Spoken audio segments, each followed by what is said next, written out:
ഓം നമോ വെങ്കിടേശായ. നമസ്കാരം. ആത്മീകം കുടുംബത്തിൻ്റെ പുതിയൊരു പതിവിലേക്ക് എല്ലാവർക്കും സ്വാഗതം. നമ്മുടെ ജീവിതത്തിൽ നമ്മൾ ഇപ്പോൾ അനുഭവിക്കുന്ന പല പ്രശ്നങ്ങൾക്കും ഏറ്റവും വലിയ കാരണമായി കരുതപ്പെടുന്നത് നമ്മുടെ മുകളിലുള്ള ദൃഷ്ടിദോഷം, നെഗറ്റീവ് എനർജി അല്ലെങ്കിൽ ബ്ലാക്ക് മാജിക് എന്നെല്ലാം പറയുന്നതാണ്. നമുക്ക് തന്നെ അറിയാത്ത ശത്രുക്കൾ നമ്മുടെ ചുറ്റും ഒരുപാട് പേരുണ്ട്. കണ്ണിനറിയുന്ന ശത്രുക്കൾ വേറെ, കണ്ണിനറിയാത്ത ശത്രുക്കൾ വേറെ എന്നിങ്ങനെ രണ്ടായാണ് ശത്രുക്കളെ തരംതിരിക്കുന്നത്. നമുക്കറിയാവുന്ന ശത്രുക്കളാണെങ്കിൽ ഒരു പക്ഷേ അവരുടെ മുന്നിൽ നിന്ന് നമ്മൾ പതുക്കെ ഒഴിഞ്ഞു മാറാൻ സാധിക്കുന്നതായിരിക്കും. പക്ഷെ നമ്മുടെ മുന്നിൽ ചിരിച്ചുകൊണ്ട് നിൽക്കുകയും നമുക്ക് പിറകിൽ നമ്മളെ തന്നെ ദോഷം വരുത്തുവാനായിട്ടുള്ള പ്രവർത്തികൾ ചെയ്യുകയും ചെയ്യുമ്പോൾ അതാണ് നമ്മുടെ ഏറ്റവും വലിയ ശത്രുദോഷമായി കരുതപ്പെടുന്നത്. ഈ ശത്രുദോഷം, കൂടോത്രം എന്നിവയെല്ലാം ഈ കാലഘട്ടത്തിൽ നിലനിൽക്കുന്നുണ്ടോ എന്ന് പലർക്കും സംശയമുണ്ടാകും. അത് അനുഭവിച്ചവർക്ക് മാത്രമേ അതിൻ്റെ വേദന അല്ലെങ്കിൽ അതിൻ്റെ ആഴം എത്രത്തോളമാണ് എന്ന് മനസ്സിലാക്കുവാനായിട്ട് സാധിക്കുകയുള്ളൂ. ആദ്യം തന്നെ പറയാം, ബ്ലാക്ക് മാജിക് എന്നതുകൊണ്ട് ഉദ്ദേശിക്കുന്നത് കൂടോത്രം മാത്രമല്ല, നമ്മുടെ നാശത്തെ കാണുവാൻ വേണ്ടി ഉള്ള നമ്മുടെ ശത്രുക്കളുടെ നോട്ടത്തെ കൂടിയാണ് ഈ ബ്ലാക്ക് മാജിക് അല്ലെങ്കിൽ ദൃഷ്ടിദോഷം, നെഗറ്റീവ് എനർജി എന്നെല്ലാം പറയുന്നത്. ഒരു പക്ഷേ നമ്മുടെ ജീവിതത്തിൻ്റെ സമാധാനത്തെ തന്നെ തല്ലിക്കെടുത്തുവാൻ സാധിക്കുന്ന പല വിധത്തിലുള്ള ദോഷങ്ങളെയും നെഗറ്റീവ് എനർജി അല്ലെങ്കിൽ ബ്ലാക്ക് മാജിക് എന്നാണ് പറയുന്നത്. ഒരു വ്യക്തിയിൽ നെഗറ്റീവ് എനർജിയുടെ സ്വാധീനം കൂടുതൽ ഉണ്ടെങ്കിൽ അതിന് ആദ്യമായിട്ട് കാണിക്കുന്ന 5 ലക്ഷണങ്ങളെക്കുറിച്ച് നമുക്ക് കാണാം. അതിനുശേഷം ഇതിനുള്ള പരിഹാരങ്ങളും കാണാം. ആദ്യമായിട്ട് പറയുന്നത് വിശദീകരിക്കാനാവാത്ത ആരോഗ്യ പ്രശ്നങ്ങൾ. നമുക്ക് എന്തെന്ന് തന്നെ അറിയില്ല. ഹോസ്പിറ്റലിൽ പോയി എല്ലാ ചെക്കപ്പും കഴിഞ്ഞു, പക്ഷേ യാതൊരു വിധത്തിലുള്ള പ്രശ്നങ്ങളും ഇല്ല എന്ന് ഡോക്ടർ പറഞ്ഞിട്ടുണ്ടെങ്കിലും കൂടി എപ്പോഴും വയ്യായ്കയാണ്, ക്ഷീണമാണ്. അതുപോലെ തന്നെ നമുക്ക് എപ്പോഴും കിടക്കണമെന്ന് തോന്നും. ജോലികൾ ചെയ്യുവാൻ സാധിക്കില്ല. മുന്നേ എല്ലാം ഓടിച്ചാടി ജോലികൾ ചെയ്തിരുന്നു, നല്ല രീതിയിൽ വർത്തമാനം പറഞ്ഞിരുന്നു, പക്ഷേ ഇപ്പോൾ നമുക്ക് അതിനൊന്നും സാധിക്കുന്നില്ല എന്ന് പറയുകയും വീട്ടിൽ നമുക്ക് എല്ലാവരോടും ദേഷ്യമാണ്. ആര് ഏതൊരു കാര്യങ്ങൾ പറഞ്ഞു വന്നാലും അവരോട് ചാടിക്കയറി പോവുകയാണ്.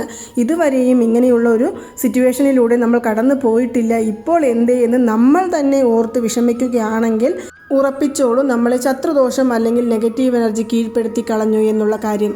ഇനി രണ്ടാമതായിട്ട് നമ്മൾ കാണുവാൻ പോകുന്നത് പേടി സ്വപ്നങ്ങളും ഉറക്കക്കുറവും. നല്ല രീതിയിൽ ഉറങ്ങിയാൽ മാത്രമേ നമുക്ക് അടുത്ത ദിവസത്തെ ഒരു ഫ്രഷ്നെസ് കിട്ടുകയുള്ളൂ. അത് സ്വാഭാവികമായിട്ടും എല്ലാവർക്കും തന്നെയാണ്. കുറഞ്ഞത് ഒരു 8 മണിക്കൂർ ഉറങ്ങാൻ പറഞ്ഞ സന്ദർഭങ്ങളിൽ നമുക്കൊരു 6 മണിക്കൂറെങ്കിലും അല്ലെങ്കിൽ ഒരു 5 മണിക്കൂറെങ്കിലും സമാധാനത്തോടു കൂടി കിടന്നുറങ്ങിയാൽ മാത്രമേ നമുക്ക് പിറ്റേ ദിവസത്തെ ജോലികൾ ചെയ്യുവാനും ആ ഒരു ഉത്സാഹവും എല്ലാം ഉണ്ടാവുകയുള്ളൂ. പക്ഷേ പെട്ടെന്ന് ഒരു ദിവസങ്ങൾ മുതൽക്ക് നമുക്ക് ഉറക്കക്കുറവ് അനുഭവപ്പെടുകയാണ്. അതുപോലെ തന്നെ പേടി സ്വപ്നങ്ങൾ, ആ ഉറങ്ങുന്ന സമയത്താകട്ടെ ഞെട്ടിപ്പിക്കുന്ന പലതരത്തിലുള്ള സ്വപ്നങ്ങൾ കാണുകയാണ്. എന്തെന്നറിയില്ല, തിരിഞ്ഞും മറിഞ്ഞും കിടന്നാലും നമുക്ക് ഉറങ്ങുവാൻ സാധിക്കുന്നില്ല. അതുപോലെ തന്നെ പെട്ടെന്ന് നമുക്ക് എന്തോ ഒരു പേടി നമ്മളെ താക്കുന്നത് പോലെ തോന്നുകയാണെങ്കിൽ അതും നമ്മുടെ മുകളിലുള്ള നെഗറ്റീവ് എനർജിയുടെ സമ്മർദ്ദം മൂലം തന്നെയാണ്. കൂടാതെ നമുക്ക് പെട്ടെന്ന് സമ്മർദ്ദമുണ്ടാവുക, ഉത്കണ്ഠ, അതുപോലെ തന്നെ നമുക്ക് എന്തിനെ കണ്ടാലും ഒരു പേടി, ആരോട് സംസാരിക്കുവാനും എന്തോ പോലെ തോന്നുക, കൂടാതെ നമ്മൾ തന്നെ നമ്മളിലേക്ക് ഉൾവലിഞ്ഞു പോവുക എന്നെല്ലാം തന്നെ നെഗറ്റീവ് എനർജി നമ്മളിലേക്ക് ഉണ്ട് എന്നുള്ളത് നമുക്ക് മനസ്സിലാക്കാൻ സാധിക്കുന്നതാണ്. ഇനി അടുത്തതായിട്ട് നല്ല രീതിയിൽ പോയിക്കൊണ്ടിരുന്ന നമ്മുടെ ജീവിതം സാമ്പത്തിക ബുദ്ധിമുട്ടുകൾ കൊണ്ട് നിറയുക, അല്ലെങ്കിൽ വീട്ടിൽ എപ്പോഴും കലഹങ്ങൾ ഉണ്ടാകുക, ഭാര്യയും ഭർത്താവും നല്ല രീതിയിൽ മുന്നോട്ട് പോവുകയാണ് എന്നിരിക്കെ കൂടി തൊട്ടതിനും പിടിച്ചതിനുമെല്ലാം വഴക്കിടുക, മക്കളോട് ദേഷ്യപ്പെടുക, അതുപോലെ തന്നെ നമ്മൾ തന്നെ നമുക്ക് എന്താ ഇങ്ങനെ എന്ന് തോന്നിപ്പിക്കുന്ന ഒരു നിമിഷം വരുന്നുണ്ടെങ്കിൽ തീർച്ചയായും നമുക്ക് നമ്മുടെ ആ ഒരു സ്വഭാവത്തിൽ മാറ്റം വന്നു എന്ന് തോന്നുന്ന സമയത്ത് അറിയാം നെഗറ്റീവ് എനർജിയുടെ ആ ഒരു താക്കം നമ്മളിലേക്ക് എത്രമാത്രം വന്നു ചേർന്നിട്ടുണ്ട് എന്നുള്ള കാര്യം. ഇതുമാത്രമല്ല, നമ്മൾ ചെയ്തുകൊണ്ടിരിക്കുന്ന ജോലി നഷ്ടപ്പെടുക, അതുപോലെ തന്നെ നമുക്ക് വരുവാനുള്ള പണ തടസ്സങ്ങൾ വന്നു ചേരുക, മാത്രമല്ല നമുക്ക് വളരെയധികം സാമ്പത്തിക ബുദ്ധിമുട്ടുകൾ വന്നു ചേരുക, നമ്മുടെ കയ്യിലുള്ള പണമെല്ലാം നഷ്ടമാവുക തുടങ്ങിയവയെല്ലാം തന്നെ ശത്രുദോഷം മുഖാന്തരമാണ് എന്ന് നമുക്ക് മനസ്സിലാക്കാം. അപ്പോൾ ഇതെല്ലാം ഇല്ലാതാകുവാനായിട്ട് നമ്മൾ ചെയ്യേണ്ട ഒരു പരിഹാര മാർഗവും ചൊല്ലേണ്ട ഒരു മന്ത്രജപവും കൂടി ഞാൻ ഇവിടെ പറഞ്ഞു തരാം. നമ്മുടെ ജീവിതത്തിൽ നമ്മൾ അനുഭവിക്കുന്ന എല്ലാ തരത്തിലുള്ള ദുഃഖങ്ങളെയും ഇല്ലാതാക്കുവാൻ സാധിക്കുന്ന ഒരു അത്ഭുത മന്ത്രം കൂടിയാണ് ഞാൻ ഇപ്പോൾ ഇവിടെ പറയുവാൻ പോകുന്നത്. ഇതൊരു കാളീദേവിയുടെ മന്ത്രമാണ്. കാളീദേവി എന്ന് പറയുമ്പോൾ തന്നെ നമുക്ക് എല്ലാവർക്കും അറിയാം, ദുഷ്ടശക്തികളെ ഇല്ലാതാക്കി നമ്മുടെ ജീവിതത്തെ സംരക്ഷിക്കുന്ന ദേവിയാണ് എന്നുള്ള കാര്യം. ആദിപരാശക്തിയുടെ 3 പ്രധാന ഭാവങ്ങളിൽ ഒന്നായും കാളിദേവിയെ പറയപ്പെടുന്നുണ്ട്. വേദങ്ങളിൽ പഞ്ചഭൂതങ്ങളിൽപ്പെട്ട അഗ്നിയോടാണ് കാളിദേവിയെ ഉപമിച്ചിരിക്കുന്നത്. ജീവിതത്തിൽ ആപത്തുകളും ഭയവും ദുരിതവും അനുഭവിക്കാത്ത മനുഷ്യർ വളരെയധികം കുറവാണ്. നമ്മൾ തന്നെ നമ്മുടെ ജീവിതത്തിൽ ഒരുപാട് ദുഃഖങ്ങളും ദുരിതങ്ങളിലൂടെയുമാണ് കടന്നു പോയിക്കൊണ്ടിരിക്കുന്നത്. തുടർച്ചയായി ഉണ്ടാകുന്ന ഇത്തരം പ്രശ്നങ്ങൾക്കെല്ലാം തന്നെ നമുക്ക് ഒരു സൊല്യൂഷൻ എന്ന തരത്തിലാണ് കാളിദേവിയുടെ മന്ത്രങ്ങൾ ജപിക്കേണ്ടത്. ഈ മന്ത്രം നമുക്ക് ഒരു തുടർച്ചയായിട്ട് 21 ദിവസം നമുക്ക് 108 പ്രാവശ്യം വീതം ചൊല്ലാവുന്നതാണ്. ഈ മന്ത്രം നമ്മൾ ഒരു 7 ദിവസം ചൊല്ലിക്കഴിയുമ്പോഴേക്കും തന്നെ നമ്മുടെ ജീവിതത്തിൽ ഉണ്ടാകുന്ന നെഗറ്റീവ് ശക്തികൾ പൂർണ്ണമായും ഇല്ലാതാകുകയും നമ്മുടെ ശത്രുക്കൾ, കണ്ണിൽ കാണുന്ന ശത്രുക്കളാണെങ്കിലും കണ്ണിൽ കാണാത്ത ശത്രുക്കളാണെങ്കിലും, അവർ നമ്മളിൽ നിന്ന് പിന്തിരിഞ്ഞ് ഓടുന്നതും നമുക്ക് തിരിച്ചറിയുവാൻ സാധിക്കുന്നതായിരിക്കും. ആദ്യം നിങ്ങൾ ഏത് ദിവസമാണ് തുടങ്ങേണ്ടത് എന്ന് ചോദിക്കുകയാണെങ്കിൽ ഒരു ചൊവ്വാഴ്ച ദിവസമോ ഭരണി നക്ഷത്ര ദിവസത്തിലോ നമുക്ക് ഈ മന്ത്രം ജപിച്ചു തുടങ്ങാവുന്നതാണ്. നിങ്ങൾക്ക് ചൊവ്വാഴ്ച രാവിലെ ബ്രഹ്മമുഹൂർത്ത സമയത്ത് ഈ മന്ത്രം ചൊല്ലിത്തുടങ്ങാം, അല്ലെങ്കിൽ വൈകുന്നേരം ദീപം തെളിയിച്ച് നമുക്ക് ഈ മന്ത്രം ചൊല്ലാം. ഇനി അഥവാ വീട്ടിൽ ചൊല്ലാൻ സാധിച്ചില്ല എന്നിരിക്കെ നമ്മൾ ക്ഷേത്രത്തിൽ ചെന്നിരുന്ന് ദേവിയുടെ നടയിൽ ഇരുന്നു കൊണ്ട് നമുക്ക് 108 പ്രാവശ്യം കണ്ണുകൾ അടച്ച് ഈ മന്ത്രം ജപിക്കാവുന്നതാണ്. ഇത് വളരെ പെട്ടെന്ന് നമുക്ക് ചൊല്ലാൻ സാധിക്കുന്ന ഒരു ഒറ്റവരി മന്ത്രമാണ്. ഈ മന്ത്രം നിങ്ങൾ എപ്പോഴാണോ ചൊല്ലിത്തുടങ്ങുന്നത് അതിൻ്റെ തലേ ദിവസം നിങ്ങൾ ഒരു താന്ത്രികം കൂടി ചെയ്യേണ്ടതായിട്ടുണ്ട്. അതായത് നമ്മുടെ 2 കാലുകളും ഇറക്കി വയ്ക്കുവാൻ സാധിക്കുന്നത് പോലുള്ള ഒരു ബക്കറ്റ് എടുക്കുക. നമ്മുടെ ബാത്റൂമിലെ ബക്കറ്റ് ആണെങ്കിലും സാരമില്ല.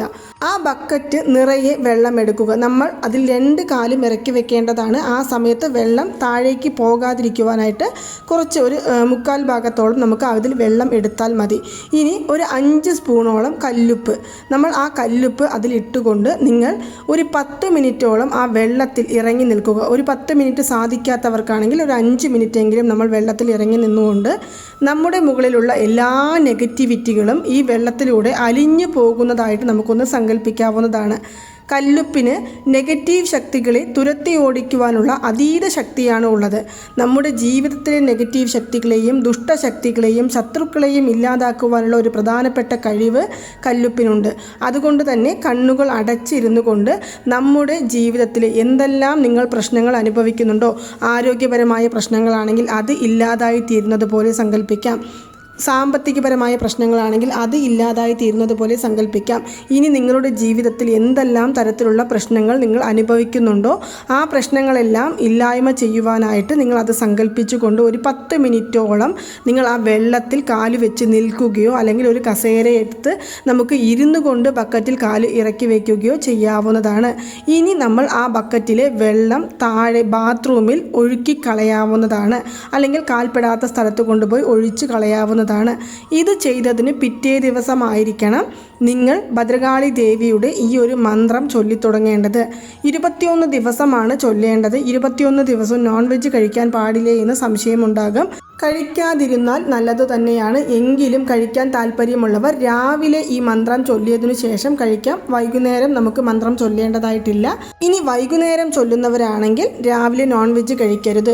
ഇതിനിടയിൽ പുലവാലായ്മയുണ്ട്, പീരിയഡ്സ് ആയി എന്നെല്ലാം പറയുന്നവർ പീരിയഡ്സ് ആവുമ്പോൾ നമുക്ക് ഡേറ്റ് അറിയുവാൻ സാധിക്കും. അപ്പോൾ അത് കഴിഞ്ഞ് വരുന്ന 21 ദിവസം നമ്മൾ കണക്കിലെടുത്തുകൊണ്ട് ചെയ്യാവുന്നതാണ്. ഇനി 1-2 ദിവസം ഈ മന്ത്രം ചൊല്ലാൻ വിട്ടുപോയാലും സാരമില്ല. നമുക്ക് പിന്നീടുള്ള ദിവസങ്ങൾ തുടർച്ചയായിട്ട് ഇത് ചൊല്ലാവുന്നതാണ്. അപ്പോൾ ഇത്രയും ശക്തിയാർന്ന ആ ഒരു മന്ത്രം ഏതാണ് എന്ന് നമുക്ക് കാണാം. ഓം ക്രീം കാളികായേ നമഃ. ഓം ക്രീം കാളികായേ നമഃ. ഓം ക്രീം കാളികായേ നമഃ. ക്രീം എന്നുള്ളത് കാളീദേവിയുടെ ബീജമന്ത്രമാണ്. ഈ മന്ത്രമാണ് ഒരു ദിവസത്തിൽ 108 പ്രാവശ്യം നമ്മൾ ചൊല്ലേണ്ടത്.